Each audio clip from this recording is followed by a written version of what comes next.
Kisah sengsara Yesus Kristus bukanlah sekedar cerita sejarah atau cerita urutan peristiwa, tetapi merupakan suatu kesaksian para murid yang juga menggambarkan betapa kekuatan jahat itu luar biasa, betapa iblis yang mau menggagalkan rencana keselamatan Allah itu selalu ada dan mencari kesempatan, sebagaimana ia tidak berhasil mencobai Yesus di padang gurun dan menunggu waktu yang baik.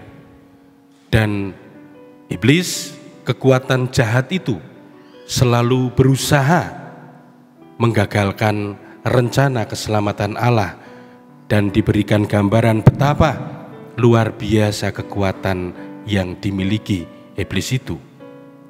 Tadi kita melihat sebelum perarakan bagaimana kemuliaan dunia itu akan cepat berakhir. Tetapi justru dalam kemuliaan dunia itulah iblis mempunyai tempat, iblis mempunyai waktu yang tepat bagi manusia. Saudara-saudari yang terkasih dalam Kristus, kita pun juga bisa melihat bahwa kekuatan-kekuatan jahat itu memang luar biasa. Bagaimana hidup kita sehari-hari ada begitu banyak kekhawatiran, bahkan hal-hal sepele pun membuat kita khawatir, membuat kita takut. Dan yang lebih besar lagi, bagaimana penindasan, bagaimana ketidakpedulian, bagaimana orang-orang yang sungguh tega terhadap sesamanya dan lain-lain. Itulah kekuatan-kekuatan jahat yang ada di sekitar kita. Dan kita juga melihat betapa kita pun juga berpikir bahwa ternyata orang-orang yang tidak adil pun, orang-orang yang tidak jujur pun, orang-orang yang jahat pun baik-baik saja, sehingga kita pun mentoleransi diri untuk tidak menjadi baik.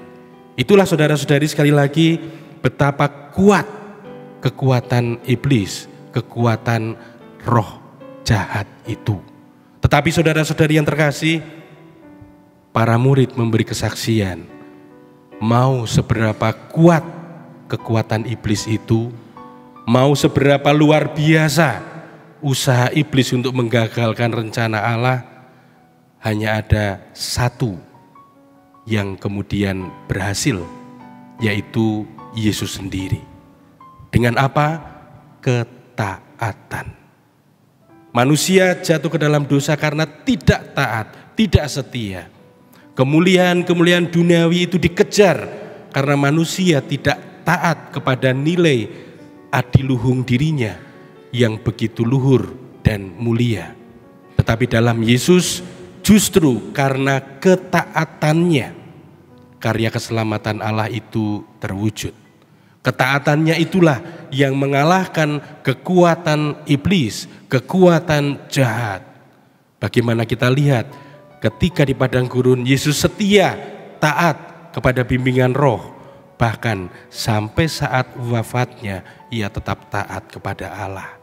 Dan itu mau menggambarkan kesaksian para murid betapa kekuatan Allah pun jauh lebih besar daripada iblis itu. Oleh karena itu saudara-saudari yang terkasih, semoga perayaan hari ini di mana kita turut mengeluh-elukan Yesus juga menjadi kekuatan bagi kita, bahwa elu-elu yang kita sampaikan itu sungguh tertanam dalam diri kita, sehingga kita setia berjalan bersama dengan Tuhan, setia berjalan bersama dengan kekuatan-kekuatan ilahi untuk memerangi yang jahat itu. Memang kita sendiri tidak mungkin, tetapi Allah memberikan kekuatan itu kepada kita. Seraya memohon rahmat kepada Allah agar kita dimampukan untuk melawan kekuatan-kekuatan jahat itu, untuk mengupayakan kebaikan-kebaikan dalam hidup kita. Semoga kita pun tetap yakin, tetap percaya bahwa Tuhan itu baik, bahwa Tuhan berjalan bersama dengan kita, bahwa Tuhan tidak akan kalah dan bersama dengan Rasul Paulus dalam bacaan kedua, semoga dengan penuh keyakinan, dengan penuh keberanian, kita berani memerangi kekuatan jahat seraya dalam hati, dan juga kita katakan Yesus Kristus adalah Tuhan. Tuhan memberkati kita.